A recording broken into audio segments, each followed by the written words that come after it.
Hello everyone. Sri Krishna Janmashtami Monday మనం అందరం celebrate చేసుకుంటున్నాము.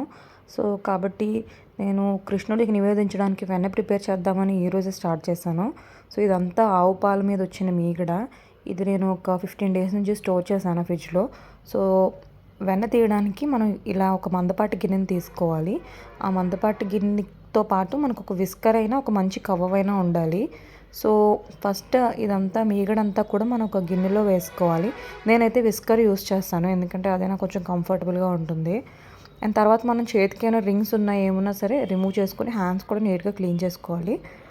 సో ఇదంతా కూడా ఈ మీగడంతా కూడా మనం ఫస్ట్ ఆ బౌల్లో వేసేసుకొని అంతా నీట్గా క్లీన్ చేసుకోవాలి. బౌల్ని కూడా చేసుకొని తర్వాత విస్కర్తో మనం అలా ఒక 5 to 6 మినిట్స్ 5 to 6 మినిట్స్ కూడా పట్టదు, ఇంకా అంతకన్నా తక్కువ టైంలోనే మనకి వెన్న వచ్చేస్తుంది.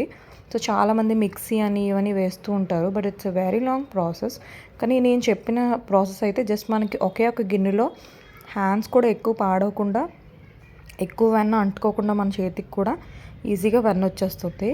సో ఈ వెన్నని మనం డైరెక్ట్గా నెయ్యి కూడా కాచుకోవచ్చు, లేదు జన్మాష్టమి ఉంది కాబట్టి నేను ప్రత్యేకంగా వెన్న తీస్తున్నాను. సో ఇలా నేను చూపిస్తున్న విధంగా మీగడిని మనం ఇలా ఒక 2-3 టైమ్స్ మనం ఇలా క్లాక్ వైజ్ మూమెంట్లో అయినా యాంటీ క్లాక్ వైజ్ ఒకే మూమెంట్లో మనం తిప్పుతూ ఉండాలి.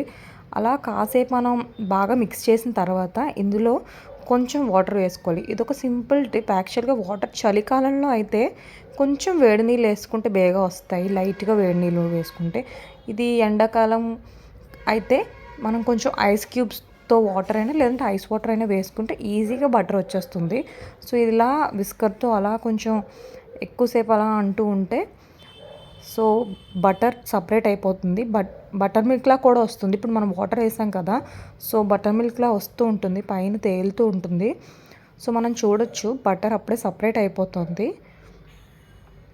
సో అలా ఒకే క్లాక్ వైజ్ మూమెంట్లోనే ఆర్ యాంటీ క్లాక్ వైజ్ మూమెంట్లో ఒకే సైడ్ మనం అలా చేస్తూ ఉంటే చూసారు కదా, బటర్ మిల్క్ సపరేట్గా అండ్ వెన్న సపరేట్ అయిపోయింది. సో ఈ బటర్ మిల్క్ అంతా నేను వాష్ చేయడానికి యూస్ చేసిన తర్వాత ఒక దాంట్లో కలెక్ట్ చేసి నేను ఇది ఒక్కొక్కసారి నేనైనా యూస్ చేసుకుంటాను, లేదు అంటే ఆవులకైనా పడేస్తూ ఉంటాను.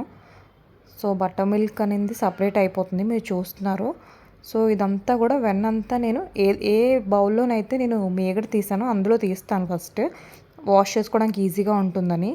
సో ఒక 2-3 టైమ్స్ వాష్ చేసిన తర్వాత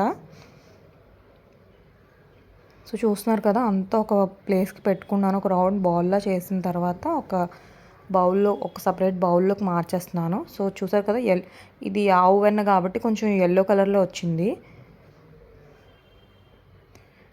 అండ్ ఆవు వెన్న అనేది మనకి ఎక్కువ రాదు, మీగడ కూడా చాలా తక్కువ వస్తున్నాయి ఆవు పాలకి. చూస్తున్నారు కదా, ఈజీగా సపరేట్ అయిపోయింది మొత్తం మొత్తం వెన్న అంతా సపరేట్ అయిపోయింది. మీగడతో ఎంత మీగడ వేస్తే చాలా తక్కువ వెన్న వచ్చింది, చూసారు కదా, అదే ఆవు పాలతో ఉన్న ప్రాబ్లమ్. సో ఈ వెన్ననంతా సపరేట్ చేసి ఒక 2-3 టైమ్స్ మనం వాష్ చేసుకుంటే సరిపోతుంది. సో వాష్ చేసుకున్న వెన్ననంతా సో చూసుకున్నారు కదా, ఒక 2-3 టైమ్స్ వాష్ చేసిన తర్వాత ఇలా వచ్చింది వెన్న. ఇది డైరెక్ట్గా మనం ఫ్రిడ్జ్లోనైనా స్టోర్ చేసుకోవచ్చు, లేదు అంటే నెయ్యి అయినా మరగబెట్టుకోవచ్చు. సో నెయ్యి నేను దీపారాధనకి వాడతాను, అలా కూడా స్టోర్ చేసుకుంటాను. కానీ జన్మాష్టమి ఉంది కాబట్టి నాకు వెన్న కావాలి, అందుకనే చెప్పి ఇదంతా ఒక బౌల్లోకి ట్రాన్స్ఫర్ చేసి నేను ఫ్రిడ్జ్లో స్టోర్ చేసుకుంటున్నాను కన్నయ్యకి నివేదించడానికి. So thank you for watching. Please subscribe for more.